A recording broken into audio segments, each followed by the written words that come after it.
안녕하십니까. 레지스탕스陈광준입니다. 미국 정부가 미국이 추진하는 반도체 동맹에 대한 참여 여부를 다음 달까지 결정하라고 요청을 해왔습니다. 이게 3월 달부터 나오던 이야기였는데요. 지난 3월 달에 한참 우리 대선이 무르익고 있을 그때 미국 정부가 한국과 일본, 대만 등의 글로벌 반도체 시장을 호령하는 주요 국가들에게 칩4 동맹 결성을 제안했습니다.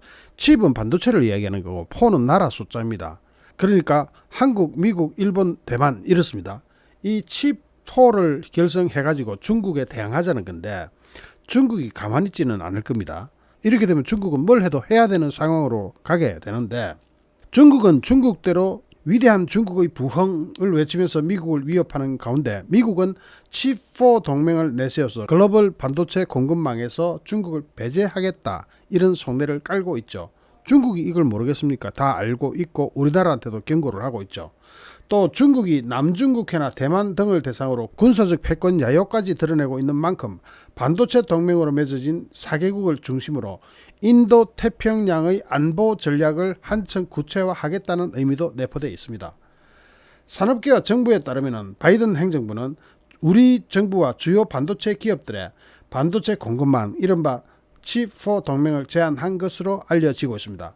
일본과 대만에도 개별적으로 이 같은 요청을 각각 한 걸로 알려지고 있습니다. 미국 입장에서는 메모리 분야 최강자인 한국, 글로벌 파운드리 1위인 대만 TSMC, 반도체 소재 부품 장비 기술력에서 존재감을 드러내는 일본, 이를 싹 아울러 가지고 중국에 대한 반도체 장벽을 구축하겠다는 건데 실제로 중국의 반도체 굴기는 기존 반도체 강국에는 위협적입니다.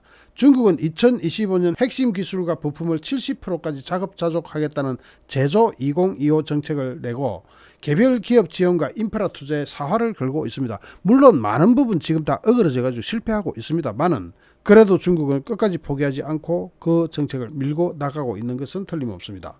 여기서 미국 반도체 산업협회 SIA라고 있습니다.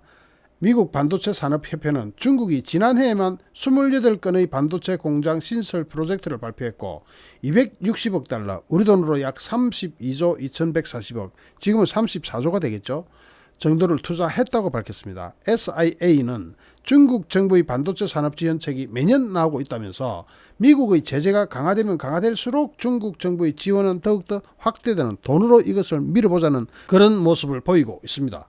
최근 한미일 대만 4개국 간의 교차 투자와 대규모 공장 건설이 속도를 내고 있기는 하지만 우리 정부와 기업 입장에서는 미국 정부의 제안을 고지고대로 그대로 수용하는 것에는 어느 정도 한계는 있다는 것이 대체적인 분석입니다. 그래서 지금 윤석열 정부도 미국에서 이것에 대해서 딜을 하고 있는 겁니다. 지금 이러한 소식이 갑자기 미국에서 튀어나오는 것은 미국이 시한을 정했기 때문입니다. 아무리 그래도 8월까지는 결정을 해라 하고 8월달이라는 시한을 제시를 해버렸습니다. 그러니까 우리는 8월달까지 어떻게 이 세부조항을 만들어 나가야 될지 이것을 고민을 해야 되는 겁니다. 지난 5월달에 인도태평양 경제 프레임워크 IPEF 가입 문제에 이어서 또다시 미국이냐 중국이냐를 선택하는 기로에 서 있는 거나 비슷하죠. 물론 대한민국이 어느 줄을 잡아야 될지는 분명한 사실이니까 그 원칙은 재료는 여지가 없다고 보더라도 디테일은 조금씩 신경을 써야 됩니다. 현지 시간 12일 워싱턴 산업계에 따르면 미국은 지난달 말 우리 정부에 다음 달까지 칩4 동맹 참여 여부를 확답해 달라고 외교 채널을 통해서 공식 요청했다고 합니다. 미국은 지난 3월 달부터 한일 대만, 한국과 일본, 대만 3국 정부와 그리고 미국과 함께 칩4 동맹을 결성하자고 제안했습니다. 이게 미국식 표현으로 하면은 팹4예요. 팹4. 자, 미국에는 인텔같이 시스템 반도체를 설계하는 기업들이 있고 주문을 받아서 생산하는 파운드리 업체는 대만하고 한국에 있고 그 소재를 공개하는 기업은 일본에 있는 만큼 이 4개국이 함께 동맹을 결성해서 반도체의 안정적인 생산과 공급을 보장하자는 겁니다. 우리 정부는 일본이나 대만처럼 당장 가입하겠다 이런 대답을 선뜻 하지 못하고 고심을 거듭하고 있습니다. 저는 윤석열 정부가 이럴 때 좀 과감해야 된다고 봅니다. 이거 그렇게 망설일 이유는 없어요. 중국에다가는 이건 단순히 우리끼리 공급망 협약을 맺는 거다고 적당히 구슬르고 넘어가야지 그렇다고 중국 눈치 보고 이걸 안 할 수가 있겠습니까? 해야 됩니다. 그렇지만 윤석열 정부는 나름 신중하게 이것을 검토하고 있습니다. 칩4 동맹은 최첨단 반도체의 대중 수출 규제 등 결국은 중국을 압박하는 기구가 될 수밖에 없어서 중국의 보복은 어느 정도 각오는 해야 됩니다. 그렇다고 중국이 왕창 보복을 한다, 그거 못해요. 중국 절대로 그래 못합니다. 이미 미국은 최첨단 반도체 생산 장비를 만드는 일본이나 네덜란드, 이 네덜란드가 사실상 반도체 기계를 만드는 데는 세계 최고입니까? 그런데 그 네덜란드의 기계 제조 장비 업체 역시도 미국의 특허를 갖다 쓰고 있는 형편입니다. 그러니까 사실상 지적인 것은 미국이 다 가지고 있는 거죠. 그렇기 때문에 미국은 최첨단 반도체 생산 장비를 만드는 일본하고 네덜란드와 함께 최신 장비 중국 유입을 막는 채널을 비공식적으로 운영하고 있는 것으로 알려지고 있습니다. 네덜란드에서 중국에 그 장비를 공급하면 되잖아요. 그 UV 장비가 중국에서 돈을 아무리 많아줘도 네덜란드 업체는 한 단계 뒤떨어진 것만 팝니다. 최첨단은 안 팝니다. 아예 네덜란드 업체는. 그러니까 미국이 그걸 조정하고 있지 않느냐. 왜냐하면 특허를 미국이 가지고 있으니까 조정할 만하죠. 그래서 비공식적으로 모든 채널을 현재 운영하고 있는데 그것을 이제는 공식화시키자는 겁니다. 그렇다고 반도체 산업을 주도하는 미국 주도 공급망에서 우리가 빠져요. 그건 말이 안 되는 거예요. 그건 아예 말이 안 되는 거예요. 그러니까 가기는 가야 돼요. 함께 가자. Go together. 같이 간다. 같이 가야 되는 거예요. 워싱턴의 소식통은 우리 윤석열 정부가 미국 행정부와 협의를 하고 있다면서 윤석열 정부 내에서 참여 여부나 기술적인 문제를 두고 현재 논의가 진행 중이라고 알려왔습니다. 이 정보는 지금 서울신문 단독, 서울신문 특종인 셈인데 제가 서울신문 기사는 웬만하면 안 가져오는데 팩트인 점에 대해서는 사실 맞아요.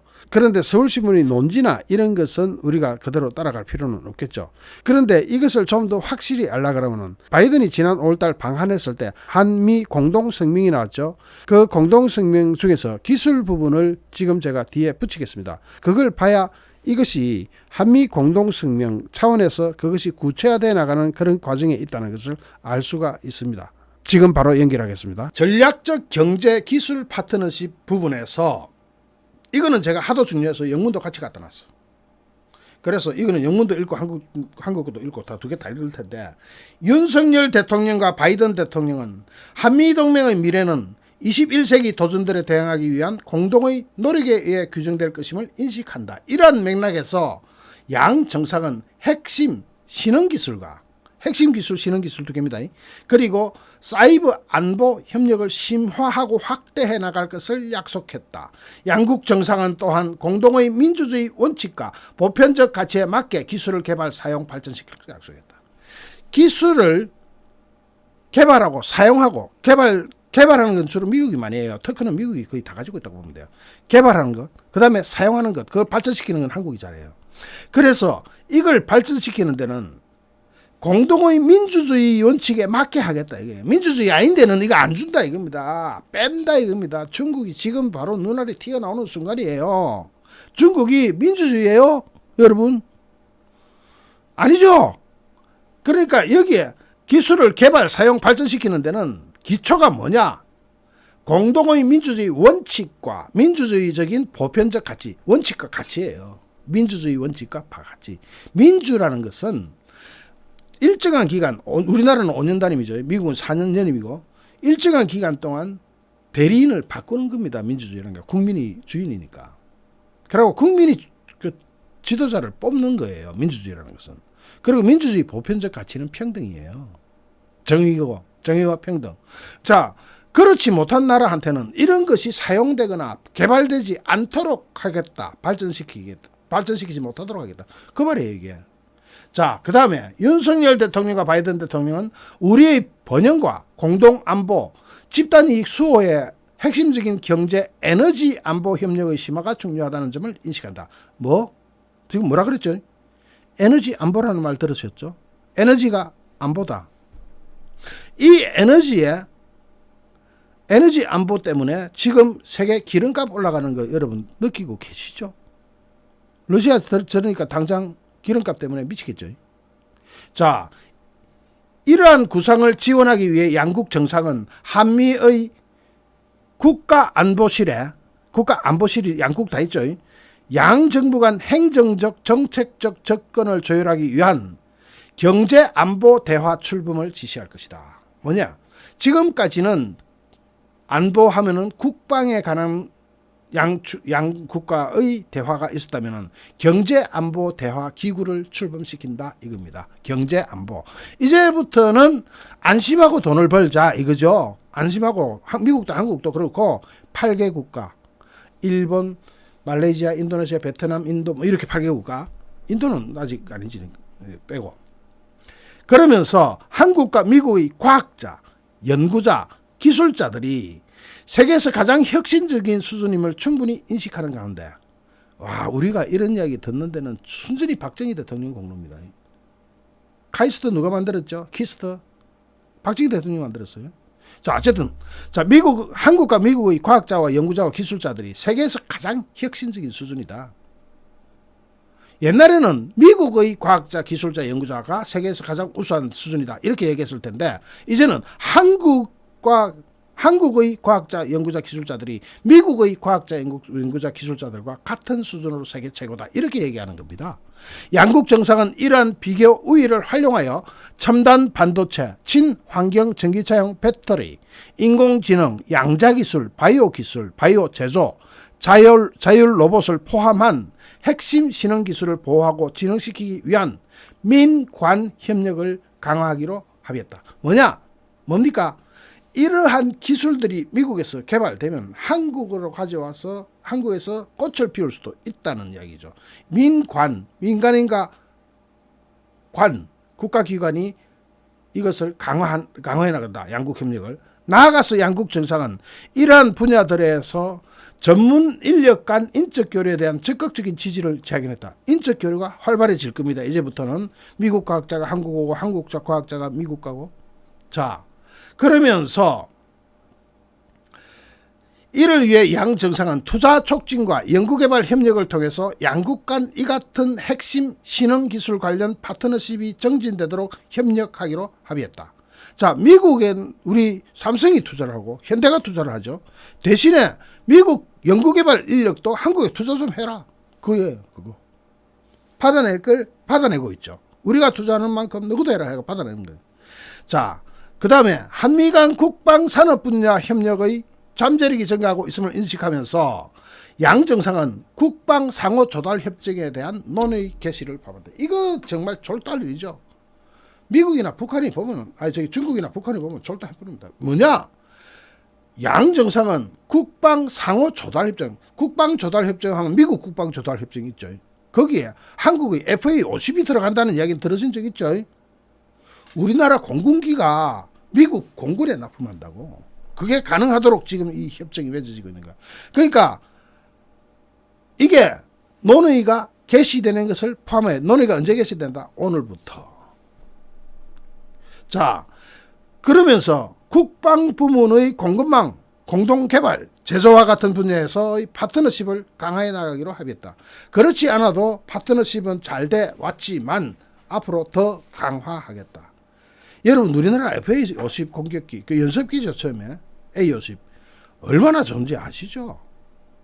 그거요 뭐 F-35 이런 거랑 비교하면 안 되지만 연습기로서는 세계 최고. 그 공격기로도 쓰잖아요 실제로. 그걸 미국이 그 분야의 수요가 있으니까 미국에는 연습 안 하고 비행기 탑니까? 미국 조종사도 연습해야지. 우리 FA-50 사갈걸요? 수출할걸요? 이거 바탕 닦는 거예요. 자 잠깐만요. 그 다음에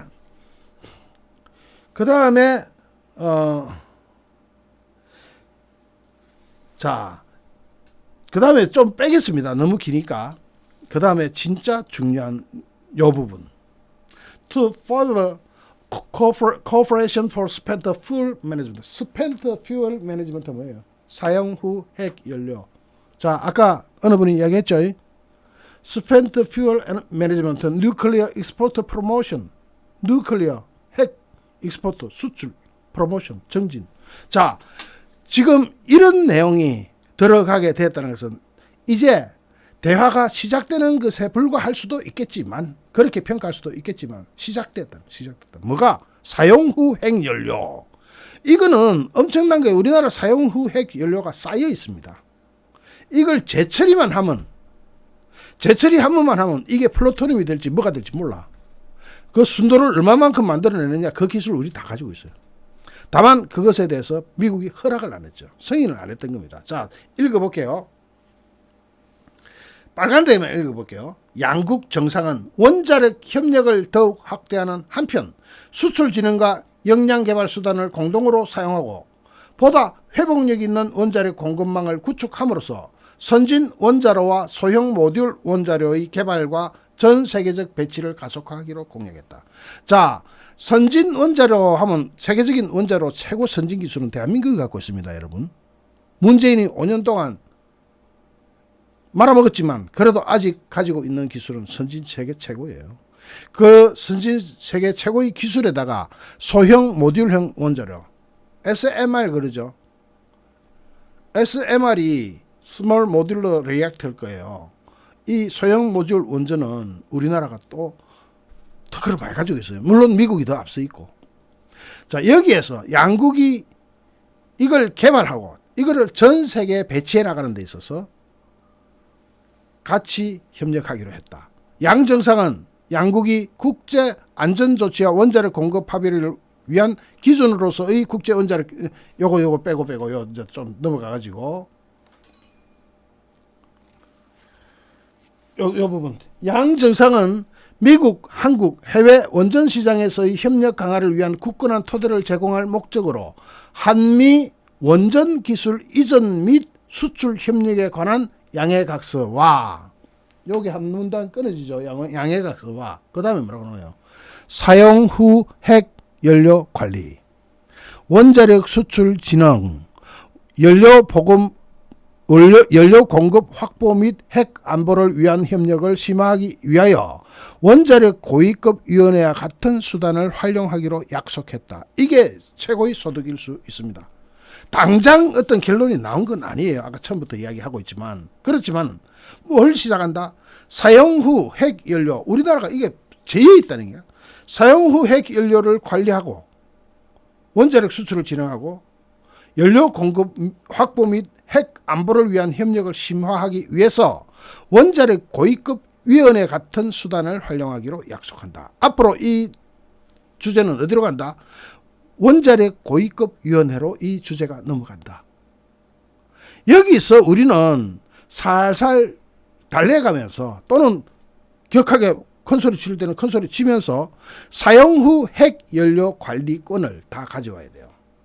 이게 참으로 지난한 좀 어려운 과정일 수 있는데 스타트를 하는 느낌이 딱 들죠, 여러분. 딱 드시죠. 이 문장 딱 보면 되죠. 이 문장은 정확하게 제가 그래서 영어 문장도 이게 영문 그 저기 공동성명 문장도 그대로 갖다 놨습니다. To further cooperation for spent fuel management, nuclear export promotion, assure the fuel supply and nuclear security. 딱 이렇게 명시가 돼가 이게 그대로 한국어로 번역하면은 딱 요 말이 됩니다. 사용 후 핵 연료 관리, 원자력 수출 진흥, 연료 공급 확보 및 핵 안보를 위한 협력을 심화하기 위하여. 자, 여기서 또 하나 재밌는 거 하나 이야기 드릴까요? 재밌는 거. 제가 다 했으면 좋겠는데 전문을 다 하기에는 밤을 새도 모자라니까 요거 하나 또 할게요. 윤석열 대통령과 바이든 대통령은 우주 협력 전 분야에 걸쳐서 한미동맹을 강화하기로 약속했다. 우주 협력 전 분야? 그럼 발사부터 인공위성 관리까지 진짜 미국이 그걸 협조해 준다고? 협조해 주나 봐.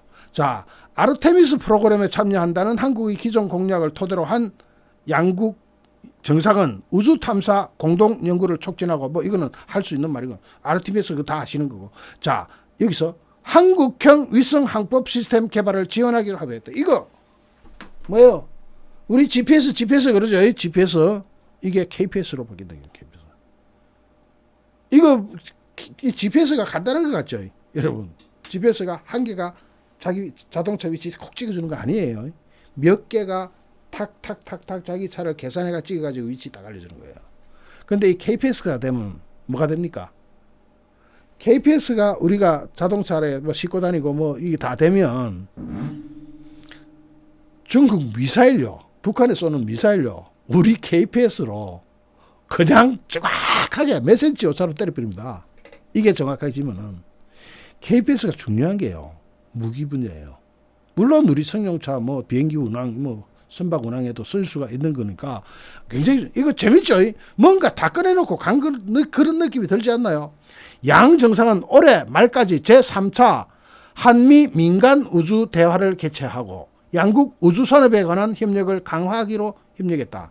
자, 우리 우주 산업은 어디까지 가 있냐면요. 발사체를 쏘아 올려서 쾅 하고 쏘아 올립니다. 쏘아 올려 가지고 우주에 진입, 이제 인공위성을 우주에 진입시키는 직전까지 가 있어요. 딱 진입시켜 가지고 우리 인공위성체가 우리 것을 우리나라를 돌면서 이렇게 중계해 주는 데까지는 아직 안 갔어요.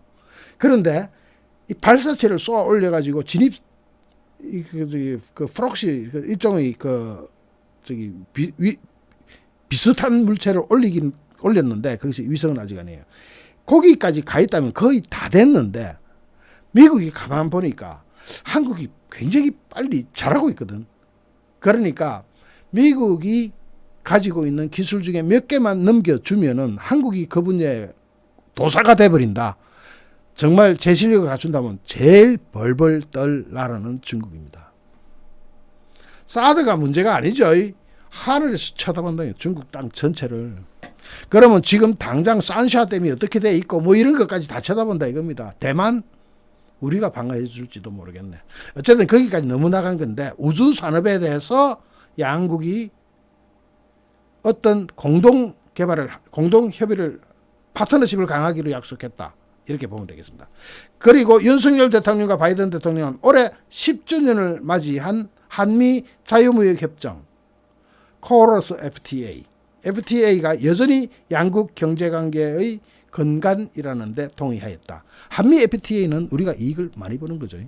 많이 보고 있지만 바이든은 그거 이익 많이 봐라 이겁니다.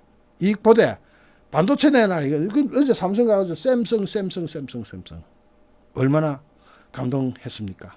저는 그 샘성 할 때마다 마치 박정희 대통령이 반도체 그 했던 이야기 그대로 들리디다. 마치 그 할아버지 위건 할아버지입니까? 그 할아버지 울림처럼